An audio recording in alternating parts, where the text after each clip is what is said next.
trusting that we will be able to have our doors open next Sunday. But this is a two-part series in this very important book of Psalms in this chapter. And I'd like to talk to you from the subject, comfort in the midst of crisis. Comfort in the midst of crisis. Comfort in the midst of crises. At first,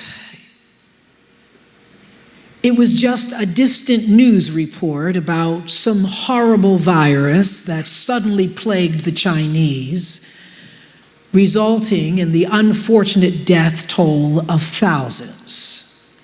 And at best, we just shook it off and shrugged our shoulders because it wasn't happening in our country. After all, it's not us.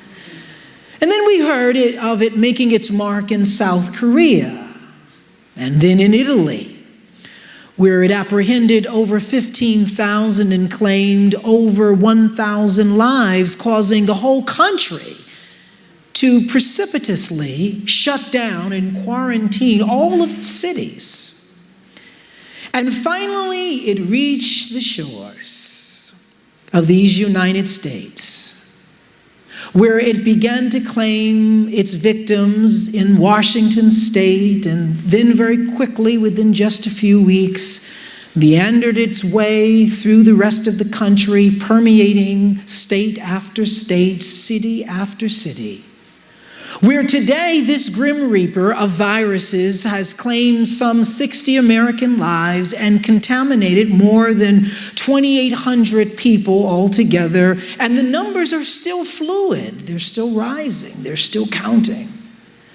And now that the coronavirus pandemic is here in the U.S. and claiming lives left and right, the reality that our once cushy, insulated and privileged lives are now in jeopardy and are now precarious. And the reality that the insulated, cushy lives that we once experienced, the reality is that now that is no more the case. And as a result, we're all looking for comfort. We're all looking for something to be said that is antithetical and adversarial to the ongoing press that we're getting over the media. We understand that that is reality, but in the midst of the reality, all the rest of us want is just a little comfort.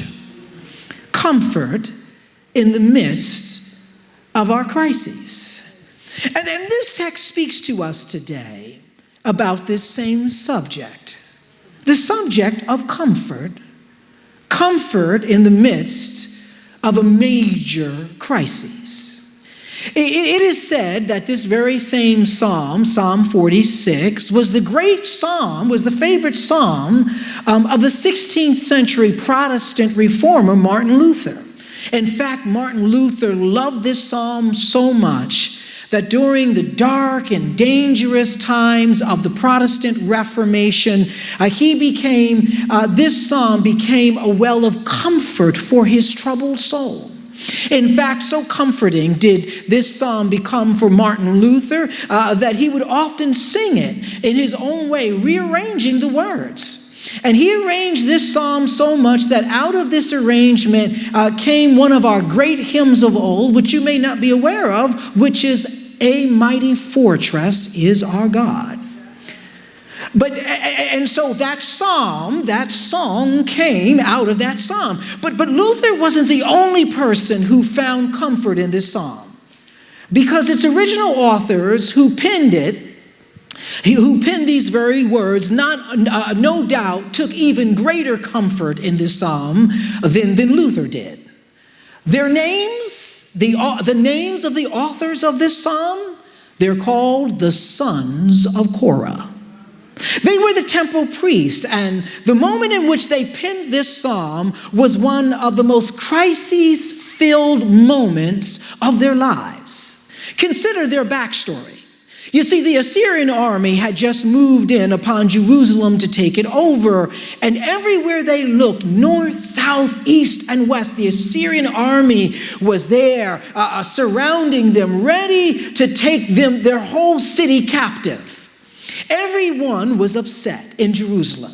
There were tears, there was fear, there was panic, there was anger, and every other visceral response imaginable. Because there sat the children of Israel while they were looking all around them, nothing but a huge, colossal army of Assyrian soldiers ready to wipe them out.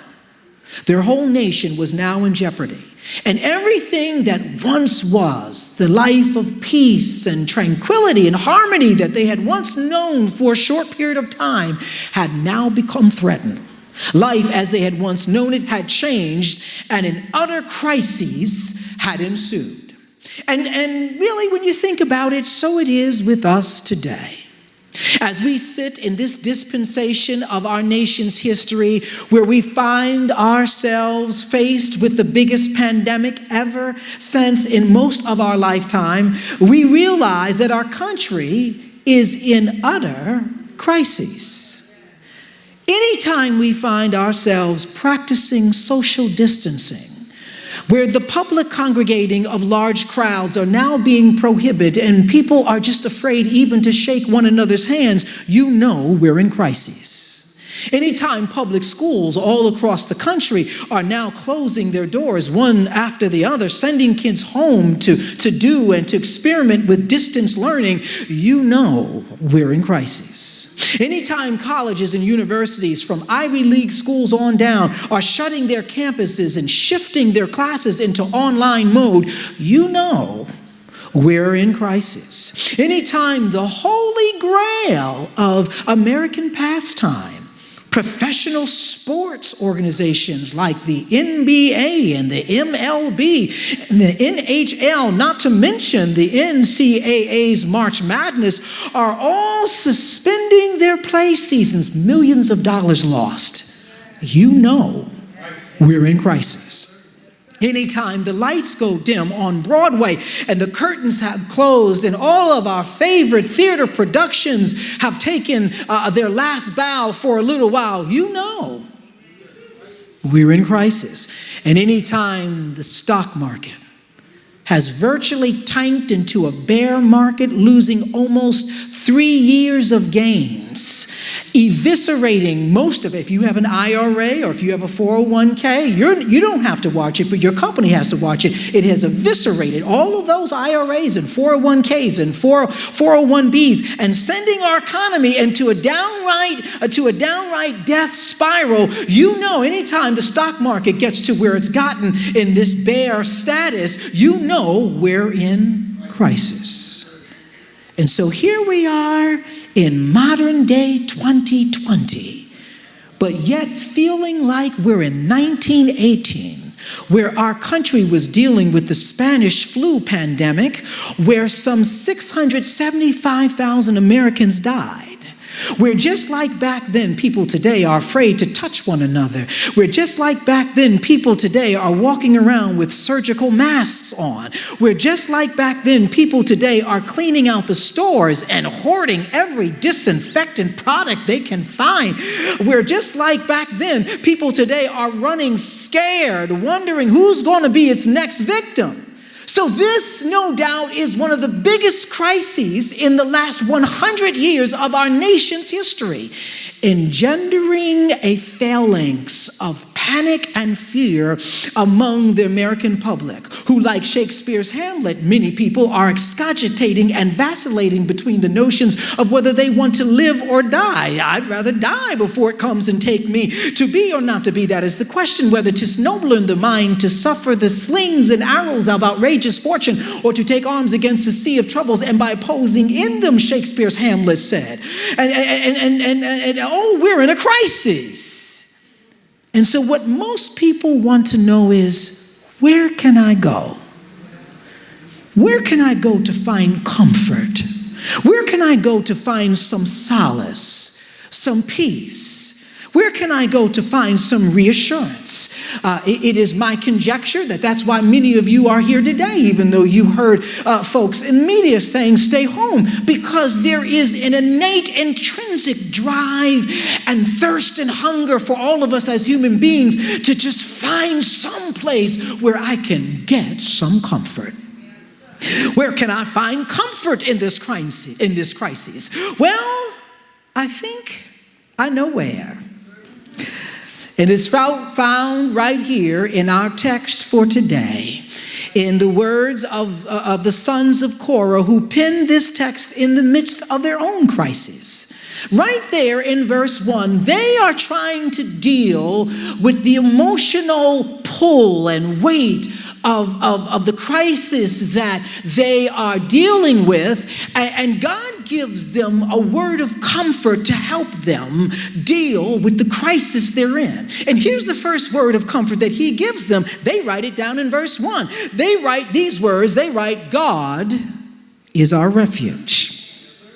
That's the first thing. They write, God is a refuge. You see, even though they were under attack by this huge Assyrian army and their whole lifestyle was put in jeopardy, these priests, these believers in the God of Abraham, Isaac, and Jacob, they remembered one thing, and that was that God was their refuge. While they were shaking and while they were shivering and while the army was circling around them, in the midst of all of that, one of the brothers of Korah said, wait a minute, God is our refuge. We got to remember God is our refuge. And you see, that brings us to point number 1. Listen, in the midst of this global pandemic, remember that God is our refuge. I think I need to say that again. In the midst of this global pandemic, remember that God is our refuge. You see, back in the Old Testament, they had what was called cities of refuge,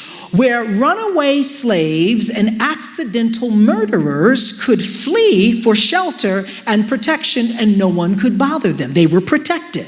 They had asylum. And this is what God is to us today as believers in this global pandemic. He is our refuge. In other words, he's our place of shelter. He's our place of protection. In other words, he is our divine canopy. He is our covering from the disastrous effects of COVID-19. But maybe I need to clarify what this does not mean. You see, for God to be our refuge does not mean that we won't feel the social effects of this virus. We will, and we already have. It does not mean that we won't be affected by the community dynamics of this virus. We will, and we already have. It does not mean that we won't have our lives interrupted by this virus. We will, and it goes on until it's solved. No, this would be misleading, and it would be religious sophistry or religious deception at best. But what it does mean is that while some are being hit with feelings of hopelessness and defeat, God is that force that protects us from feelings of hopelessness and defeat. He's our refuge. You see, what it does mean is that while some are being consumed by panic and fear, God is that spirit who shelters us from panic and fear. God, he's our refuge. What it does mean is that while some have foiled emotionally over the many lives the virus has taken, God is that canopy that helps us to stay strong despite all the people that have thus far been taken. He is our refuge. What this means is that while some have hunkered down with a doomsday mentality, thinking that it's possibly the end, God has given us a blessed assurance that this too will pass. He is our refuge. Are you with me? You see, during the Old Testament period of Egyptian slavery, When God sent a plague throughout Egypt to wipe out all of the Egyptians, the death angels of this plague were going from house to house of the Egyptians, and they were wiping out one Egyptian after the other, one family after the other. But because the Hebrew slaves had found favor with God, they were told that all that they have to do is take a bit of lamb's blood and smear it over the top of their door seals, so that when the death angel made their way through their neighborhood, every home whose door that they saw had lamb's blood spread over it, the death angel simply passed over, sparing the lives of the Israelites and going on and killing the people next door.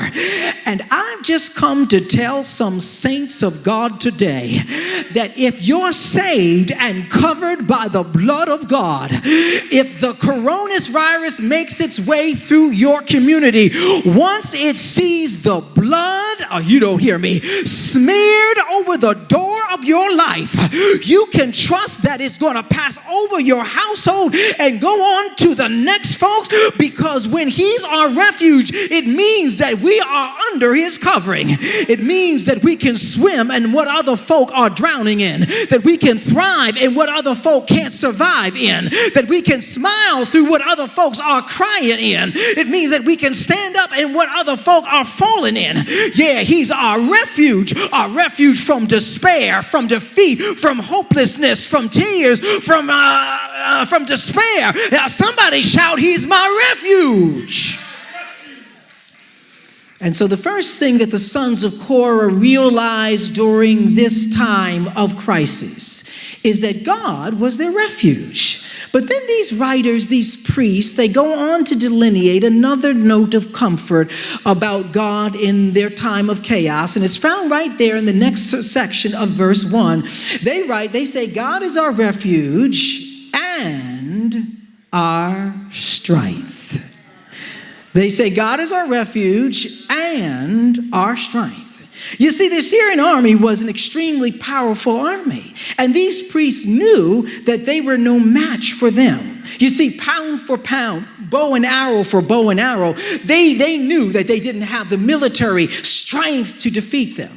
But one of the saving graces that they had was that they knew they had God's strength. You know, they at first they were cowering and looking at all the armies around them, and what are we going to do? And they're feeling weak, when all of a sudden one of the brothers said, no, we can't go out like that. God is our strength. Even though they are strong as an army, God is the strongest that there can ever be. And so they knew that even though they were going through a rough time, they understood that God would be their strength. You see, and that brings us to point number 2. Remember that God is our strength. Remember that God is our strength. You see, the reality is that there's nothing more draining than having to endure the constant barrage of media coverage of the ravaging effects of this deadly coronavirus pandemic. I mean, every time we turn around, 50 more people in the country have contracted this deadly strand, some of whom are even well-known celebrities. Tom Hanks and his wife, basketball players, the Prime Minister of Canada, his wife. It's draining. All right, it's draining to keep hearing about it. It's draining. Yeah, every time we turn around, 10 more people have been snuffed out of life, if not in Washington State, in New York State, if not in New York State, in New Jersey, if not in New Jersey, in Pennsylvania. It's draining. It's draining. It makes you feel weak. Amen. It's draining. It's draining. Every time we turn around, another entertainment venue has shut down, whether it's Broadway Theater or it's the local museum or it's Disney itself. It's draining to hear about all of this. Every time we turn around, we can't even find standard cleaning products in the store, whether it's Clorox wipes or a bottle of Purell or even a loaf of bread. It's draining. Every time we turn around, another sports team has bitten the dust because they're shutting down. It's draining. it's draining.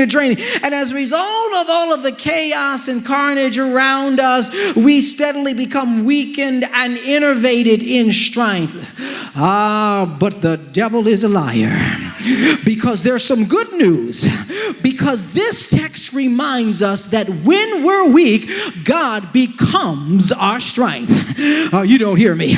In other words, he literally becomes the energy that we need to keep going on. He literally becomes the ability we need to move forward. He literally transforms himself into a force that we need to carry on. It's what the Apostle Paul was talking about when he told the Corinthian church. He said, for his strength is made perfect in our weakness. I know we like to comfort each other and say, be strong, be strong. But the truth of the matter is that we can't all be strong in every situation, or else you'd be God.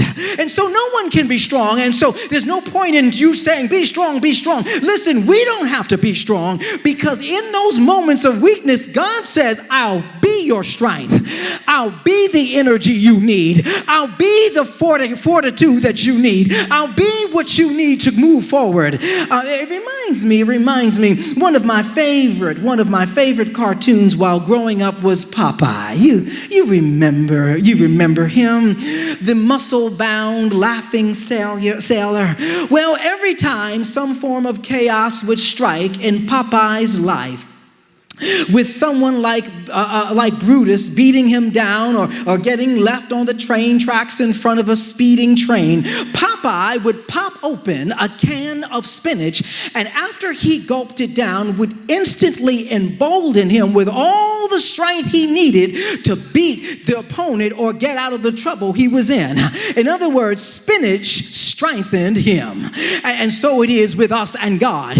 Whether you realize it or not, if you're saved, sanctified, and filled with the Holy Ghost, God is your spinach. He's the spinach that strengthens us. He's what gives and becomes our strength to deal with the chaos in our lives. Although we may get weak from hearing about all the news cases of the coronavirus infections, we're able to go on because he becomes our strength. Although we get fatigued about hearing about the daily death rise of those taken by the virus, we're able to keep marching on because he becomes our strength. Although we get enervated hearing about the stock market plummeting to bear market status, taking our 401ks and 403bs with them, we're able to keep on praying and believing because God becomes our strength.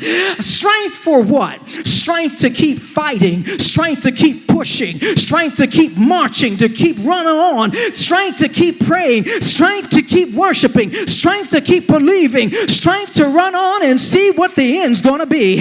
Oh, you don't hear me this morning. And the thing I like about God, about having God's strength, is that there is no strength greater than his.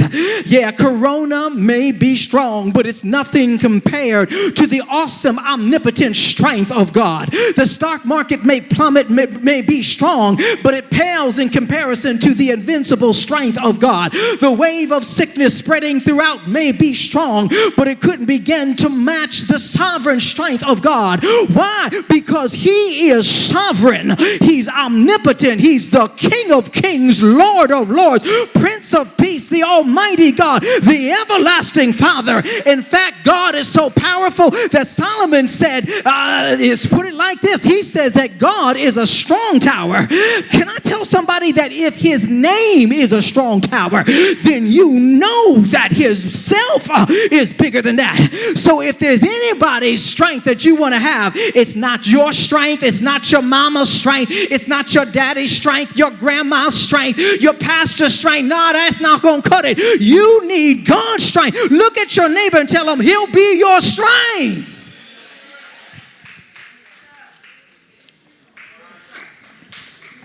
So the Korahs, the sons of Korah, first they realized that they don't have to deal. Their first note of comfort was that one is that God will be their refuge, and then they learned also that God will also be their strength. But then the writers share an additional note of comfort about God's role in their moment of chaos, and it's found at the end of verse 1.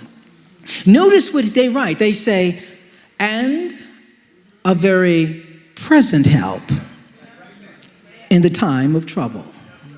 Now that's pregnant with all sorts of proclamatory possibilities right there. Now the only reason these priests, the sons of Korah, would include this note of comfort about God is if right then and there, in real time for them, in the midst of their chaos, they saw God's hand of help moving in the midst of their circumstances. Apparently God was helping them right then and there. Apparently, they could feel and see God working on their behalf right there in that moment. So they, with ardent passion, wrote, "He's a present help in the time of trouble." And that brings us to point number 3. Listen, remember that God is a present help.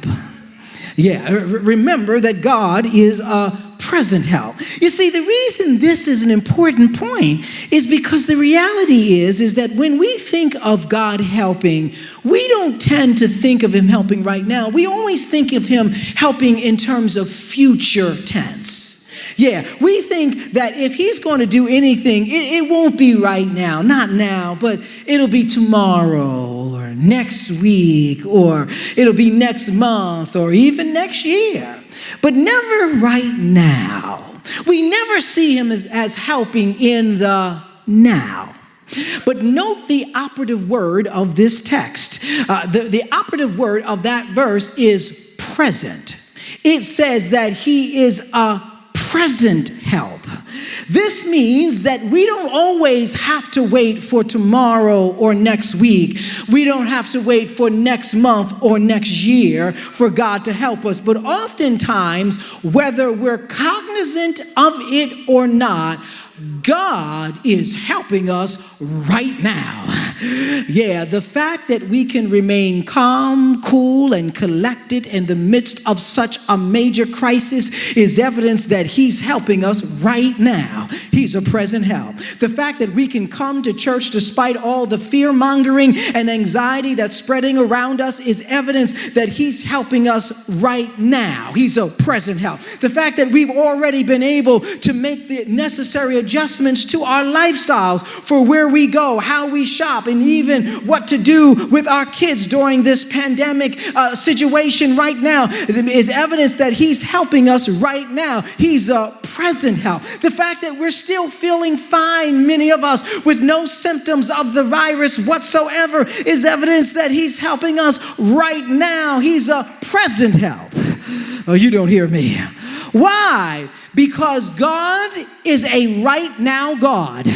Yes, he is future. Yes, he is past. But consider the fact that God is the one who called himself the great I am. And can I remind somebody that that term in Hebrew, I am, means that it covers all dispensations of time. That I am means that he was back then, that he is in the future, and that he is right now. He's a right now God. Look at your neighbor and tell him God will bless you right now. Yeah. God specializes right now. And see, whether you realize it or not, one of the main vehicles God uses to give us present help, one of the main vehicles that God will use to give us present help is actually in other people. And oftentimes, the people that God will use, they're not even saved. God will use other people who are not even saved to be the present help that he wants to give in a situation. When I think about how on a national congressional level, the congressional leaders came together at the end of this week to put together a coronavirus relief package to help with everything from free virus testing to paid sick leave to free lunch vouchers for kids who typically are on school lunch programs. This was God being a present help in the time of trouble. When I think about how some celebrities have actually paid for virus testing kits that could be found to give to those who have symptoms but no insurance and no other means of getting tested, this was God being a present help right now. When I think about how some doctors have far exceeded their regular work hours, working day by day, night by night, to dedicate themselves to caring to these virus victims, whose lives are in the balance. This was God being a present help in the time of trouble right now. When I think about how some neighbors are bringing food to their neighbors who they know are self-quarantined and leaving it in front of their doors and trying to run errands for them. Listen, this is God being a present help right now in the time of trouble. Somebody gonna hear me this morning. So that his love, his mercy, and grace can be manifested through other people, whether they are aware of it or not. Like some of you, I grew up watching Mr. Rogers. Yes, Mr. Rogers. You remember him. That sort of nerdy, understated, mild-mannered guy in the cardigan sweaters who would often start his show off by entering through the front door, hanging up his jacket, putting on his sweater, and then changing his shoes. And then would talk to us about what a beautiful day it is in the neighborhood. Well, on one episode that I remember since I was a child, he shared that when he was a boy and saw scary things in the news and on television, his mom, in an effort to comfort him, would tell him, look for the helpers. God is in the helpers. And when he explained that ever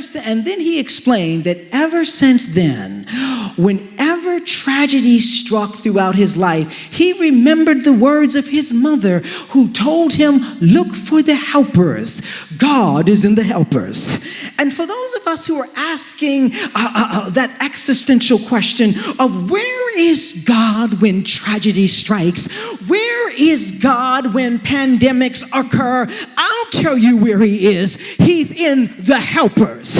Yeah, he's in the paramedics who work on the injured on the way to the hospital. He's in the nurses who compassionately attend to those suffering from the viruses. He's in the doctors who are proposing treatment plans for those who are struggling with the virus. He's in the community members who are rallying around neighbors and who are going out shopping for those who are self-quarantined. Oh, is there anybody here who has ever discovered that saved or not, God will be in the helpers? That in the midst of your problems, he sent folk by to help you. That in the midst of your illness, he sent some caring folk by to take care of you. That in the midst of your divorce, he dispatched some friends who sat and cried with you. That in the midst of your unemployment, he sent some loved ones who encouraged you. That in the midst of your financial setback, he sent some companions to support you. That in the midst of your struggles, he sent some believers to come and pray with you. No, he may not be there in the way we always want him to be,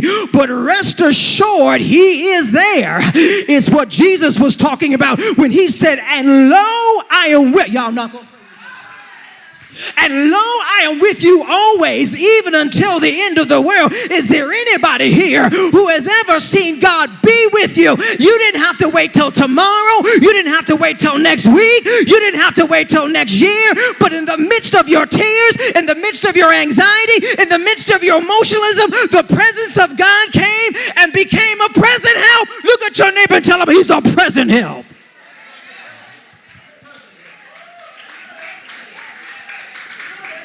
So the sons of Korah said, the comfort we have is that we realize that God is our refuge.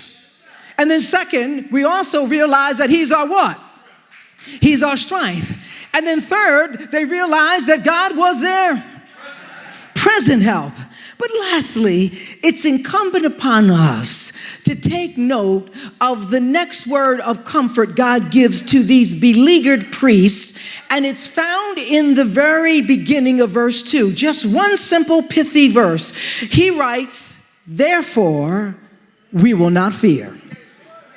Notice that. Now that's pregnant with all sorts of proclamatory possibilities right there. The sons of Korah write, therefore, we will not fear. Notice the firm resolve of these faithful priests. Although the threat of the formidable Assyrian army still stands before them, because they now have realized that God is these three forms of comfort in their crises, that he's their refuge, that he's their strength, that he's their present help, then they logically conclude in the beginning of verse 4 and verse 2 that therefore we will not fear. Now, it's important to note the adverb therefore. Because that adverb, therefore, simply means subsequently. It means as a result of. It means accordingly. It suggests that what's coming after it is a direct result of what was said before it. Therefore. So what they're in effect saying is, yeah, we know that this army is big and bad and has the power to destroy us in one fell swoop. But because we now know that God is these three things of comfort to us, we're not going to be afraid. We're choosing. This is really what they're saying. We're choosing not. They're saying, therefore, we will not be afraid. They're saying, because we have just been reminded of what God is to us during this crisis, therefore, we are choosing not to be afraid. We're not going to hunker down.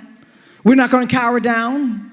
We're not going to let our emotions get the better of us, they were saying. They were saying we simply will not fear. We're choosing not to be afraid. And that brings us to the fourth and last point this morning, which is simply this. Listen, because we now know God is all these things in our crises, we can now choose not to be afraid, which is what the sons of Korah are saying. They said, therefore, we will not be afraid. Because we are now aware of all these things God is to us in our crises, we can choose not to be afraid. That's why they say, therefore, we will not be afraid. That word, therefore, not only is it an adverb that means subsequently or as a result of, but it also, that word, that adverb, therefore, it indicates choice. It indicates decision, therefore. It indicates a conscious volition, a concerted mindset to just choose to do something, not to do something, which in this case is to be afraid. You see, the truth of the matter is that church folk are really good at putting on a fearless face. Y'all don't want to hear me this morning. Church folk are really good at putting on a fearless face on Sundays, giving the impression that we don't fear anything. Yeah, we'll sing about the goodness of Jesus. We'll testify about the power of God. We'll amen the truth of Scripture. We'll shout about the wonders that He's worked in our lives. We'll run up and down the pews. We'll sing out, for God I live and for God I die, appearing like we fear absolutely, unequivocally nothing.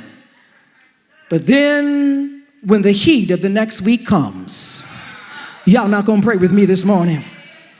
When the daily pressures of life ensue, when the winds of distress and disappointment start blowing, when the waves of setback begin to roll, all of a sudden we forget about all that we sang and shouted about, and we allow fear to take over. And of course, this is exactly what's happening with many believers like the rest of the world today. Many believers like the rest of the world today, we're hitting the panic button. Folk who shouted last Sunday, who said, I believe God, who were filled with faith, who were saying all this stuff. Now we have believers who, just like the rest of the world, they're hitting the panic button.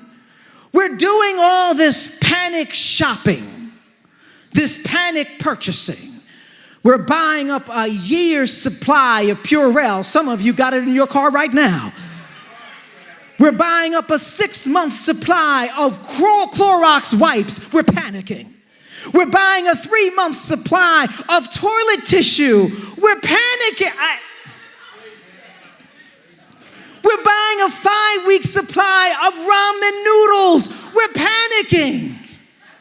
We're purchasing a half-year subscription to Netflix to keep us entertained while we're panicking. If the end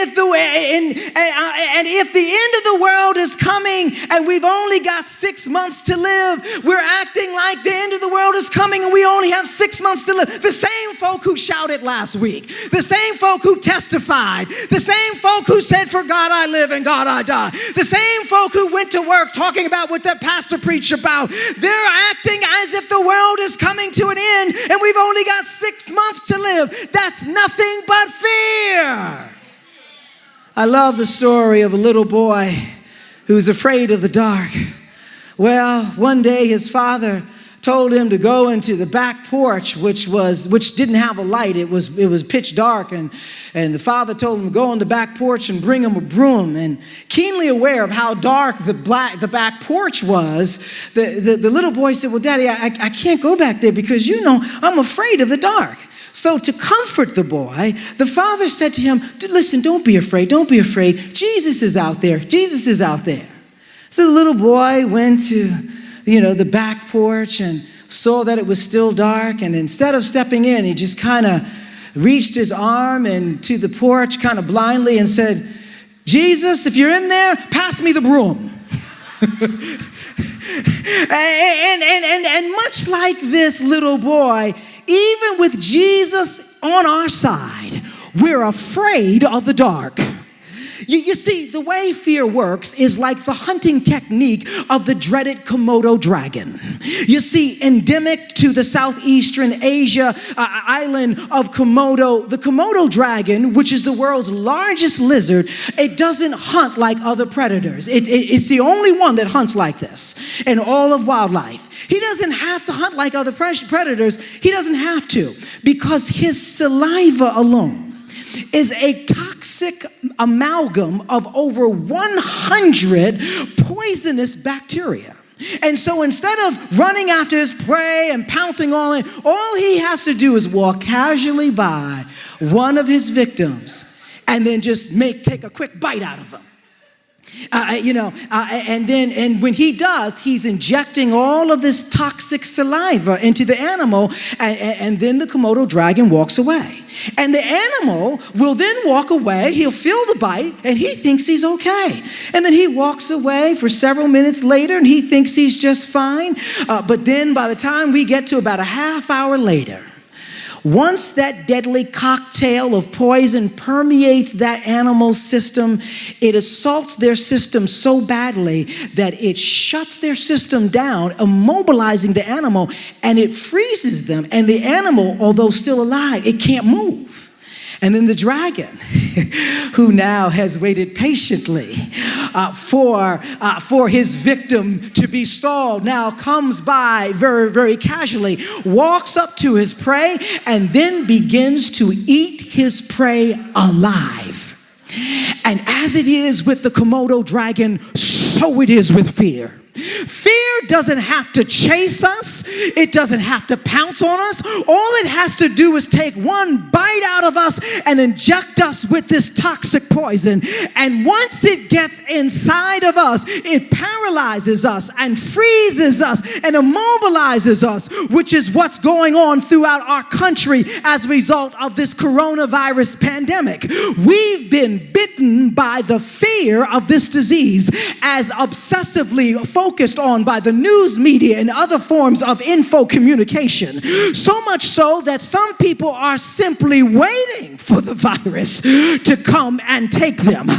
But thank God for this text, because this text reminds us that when you know the truth about God's comfort in times of comfort and crises, that He's our refuge, that He's our strength, that He's a present help in trouble, then you can simply choose not to be afraid. Now, this is not to suggest that we shouldn't be taking the proper precautions. No. This is not to suggest that we shouldn't be washing our hands 1,000,000 times a day. This is not to suggest that we shouldn't cover our mouths when we cough, or stay away from those who won't cover their mouths. This is not to suggest that we shouldn't stop shaking hands, or that we shouldn't wear a surgical mask if that is needed. This is not to suggest that. No, we are called to operate in wisdom. But as quiet as it's kept, you cannot be afraid and operate in wisdom at the same time. Oh, y'all gonna pray with me? As quiet as it's said, you cannot be afraid and operate in wisdom at the same time. It's why it's why Solomon said wisdom is the principal thing. Therefore get wisdom, with all thy getting, get understanding. But at the same time, given all that we know about how God's comfort is, if there's anybody here who shouldn't be afraid, it's God's people. We can choose not to be afraid. Listen, as I get ready to wrap this word up, listen, we can say this morning, yes, I understand that this is a deadly virus, but I also know that God is my refuge. Yes, I understand that this is a virus that can weaken me, but I also know that God is my strength. We can say, yes, I understand that this is a virus that has made many people feel helpless, but I also know that God is my helper. He's a present help in the time of trouble. I can choose not to be afraid. As I wrap this word up, listen, most of us will find it interesting to know that the single most frequent command God gives to believers throughout Scripture is not one, not three, but two words. You know what they are? Fear not. Scattered all out throughout Scripture, God says to his people, fear not. To Abraham, he said, fear not, I am thy shield and thy exceeding great reward. To Joshua, he said, fear not, neither be thou dismayed, arise and go up to Ai. To Joseph, he said, fear not to take Mary unto you as your wife. To Mary, he said, fear not, for thou hast found favor with God. To Zechariah, he said, fear not, for thy prayer is heard, and thy wife Elizabeth shall bear thy son. To the shepherds in the field, he said, fear not, for behold, I bring you good tidings of great joy. To the woman at the tomb, he said, fear not, for I know you seek Jesus of Nazareth. He is not here, but he is risen. Let's see, all throughout this word, we keep hearing these words, fear not, fear not, fear not. Why? Because when you are a saved, baptized, born again believer, you got too much God up on your side to be afraid of anything, any sickness, any disease, any illness. And if that's not enough to make you fear not, maybe I need to remind some of us of what God has already graced us to survive in the past. In the 90s, there was the mad cow disease, and you survived that. Fear not. In 01, there was anthrax, and you survived that. Fear not. In 02, there was the West Nile virus, and you survived that. Fear not. In 03, there was the SARS virus, and you survived that. Fear not. In 05, there was the bird flu, and you survived that. Fear not. In 06, there was E. coli, and you survived that. Fear not. Y'all not going to pray with me. In 09, there was the swine flu, and you survived that. Fear not. In 2014, there was the Ebola, and you survived that. Fear not. In 2016, there was the Zika virus, and you survived that. Fear not. Now, if God allowed you to survive all of that, that should be enough to make you, with undaunted confidence, say, therefore, we will not be afraid, because my God is bigger than all of that. He's bigger than the coronavirus, bigger than all the sickness, bigger than all the death, bigger than all the panic, bigger than all the fear, all the stories, all the quarantines, all the fear, all the purchasing. Why? Because as the gospel artist Charles Jenkins sang, he said, my God is awesome. He can move mountains. Keep me in the valley. Hide me from the rain. My God is awesome. He heals me when I'm broken, gives me strength when I'm weakened. Forever he will reign. How many of you know that your God is awesome? Who can move mountains, who can heal our valleys, who can change sickness. Look at your neighbor and say, because he's awesome, I will not fear.